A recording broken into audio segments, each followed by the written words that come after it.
আজকে সন্ধ্যাবেলা একটা বেশ খুশির খবর অনেকদিন পর আমরা দেখতে পেয়েছি। আপনাদের মনে থাকবে এই রাজদীপ মাইতি, ডক্টর রাজদীপ মাইতি, তিনি নাকি এবার একটি কলেজের প্রফেসর। তিনি বিভিন্ন ধরনের মণিমুক্ত তার পাবলিক প্রোফাইলে অলরেডি ছড়িয়ে রেখেছেন। তিনি কি কি বলেছেন, কি কি লিখেছেন, আমি সেই কথাগুলোতে আর পুনরাবৃত্তি করব না। সেগুলো খুব কাজের কথা না, সেগুলো খুব ভালো কথা না। সেই কথাগুলো বলে আমি ওনাকে আর ফেমাস করতে চাইবো না। কিন্তু আমার মনে হয় একটা জিনিস আমাদের সবার একটুখানি মনে রাখা উচিত। এই যারা যারা এখন ক্ষমতায় আছেন বলে, দিদি ক্ষমতায় আছেন বলে, যেসব দিদির ছোট ছোট ভাইয়েরা যারা মনে করছেন যে তারা যা খুশি তাই করতে পারেন, আসলে তারা যা খুশি তাই করতে পারেন না। এবং আজকে যা হয়েছে, আজকে আপনারা যা দেখেছেন, সেটা শুধু একটা ট্রেলার ছিল। এই ধরনের কাজকর্ম যদি মমতা ব্যানার্জির লোকেরা, তৃণমূলের লোকেরা, শাসক দলের লোকেরা কন্টিনিউ করেন, তাহলে আরো এইরকম চালিয়ে খেলা বাংলার বিভিন্ন প্রান্তে আমরা দেখতে পাবো। এখানে দুটো সিরিয়াস কথা বলে আমি একটা খুব খুশির জিনিস আপনাদের সাথে শেয়ার করে আজকের এই ছোট্ট লাইভ শেষ করব। যে সিরিয়াস দুটো কথা, তা হলো এটি প্রথমবার রাজদীপ যে এই সমস্ত ধরনের ক্রিমিনাল কাজকর্ম করেছেন তা নয়। উনি যা যা কথা লেখেন ফেসবুকে, সেগুলো সমস্তটাই সেক্সুয়াল হ্যারাসমেন্ট। লিগালি সেগুলোকে সেক্সুয়াল হ্যারাসমেন্ট বলা যায়। রাজ্যের পুলিশ তার বিরুদ্ধে কোনো রকম স্টেপ নেয়নি। যে কলেজের তিনি প্রফেসর, সেই কলেজের পক্ষ থেকে কোনো রকম স্টেপ নেওয়া হয়নি।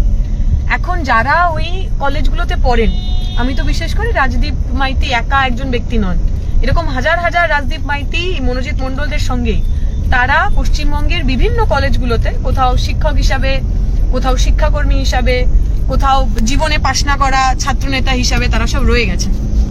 এখন যদি এই সমস্ত লোকেরা যারা সোশ্যাল মিডিয়ায় একদম লোকের সামনে কোনো ভয় ডর ছাড়া নারী বিদ্বেষমূলক কথা বলেন, এই সমস্ত অকাল কুষ্মাণ্ডদের হাতে আদেও আমাদের সাধারণ পরিবারের ছেলেমেয়েরা যারা এই সমস্ত কলেজগুলোতে ছাত্র হিসাবে পড়তে যান, তারা কতটা সুরক্ষিত, আমি আশা করব যে মা বাবারা আমাদের কথা শুনছেন, যে অভিভাবকরা আমাদের কথা শুনছেন, এবং যে ছাত্রছাত্রীরা আগামী দিনে এই কলেজগুলোতে পড়বেন, তারা সেই বিষয়ে ওয়াকিবহাল থাকবেন। এবং দ্বিতীয় যে সিরিয়াস কথা, তা হলো এই যে এই বাদরটিকে, এই ক্রিমিনালটিকে ধরার কথা ছিল পুলিশের। এফআইআর হয়েছে, বহুদিন হয়ে গেল, এখনো পর্যন্ত পুলিশের পক্ষ থেকে কোনো রকম প্রোঅ্যাক্টিভ রোল দেখা যায়নি। এই ক্রিমিনালটি ঘোরাফেরা করছিল, নিজের মতো করে রয়েছিলেন। বহুদিন ধরে আমাদের কমরেডরা তককে তককে ছিলেন। ওর যেখানে পড়াতে আসে, কলেজে আসা বন্ধ করে দিয়েছিল, যেখানে ইউজুয়ালি চা খায়, আড্ডা মারে, সেই সমস্ত জায়গাগুলো বন্ধ করে দিয়েছিল। তারপরেও কমরেডরা ধৈর্য ধরেছিলেন, অপেক্ষায় ছিলেন, এবং একদম সঠিক সময় ওকে পাকড়াও করে পুলিশের হাতে তুলে দিয়েছে। এখানে কিন্তু আমাদের এই সমস্তটা শেষ হয়ে যায়নি। এরপরে পুলিশ ওই ক্রিমিনালটির সঙ্গে কি করবেন? পুলিশ এতদিন ওর বিরুদ্ধে কোনো অ্যাকশন নিল না কেন?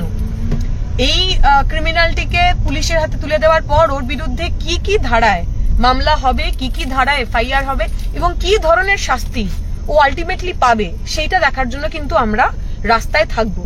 এবং এটুকু আমরা বলতে পারি, মমতা ব্যানার্জি যদি প্রথম দিন থেকে এই সমস্ত ক্রিমিনালদের বিরুদ্ধে যদি অ্যাকশন নিতেন, স্ট্রিক্ট অ্যাকশন নিতে, তাহলে পশ্চিমবঙ্গের বুকে যে ধরনের ঘটনা, সেটা আরজিকর হতে পারে, সেটা কামদুনি হতে পারে, সেটা কসবা ল কলেজ হতে পারে, বা এই কিছুক্ষণ আগে আমরা আইআইএম কলেজের যা ঘটনা শুনছি, আইএম ইউনিভার্সিটি, সেইখানের ঘটনাগুলোরও পুনরাবৃত্তি হতো না।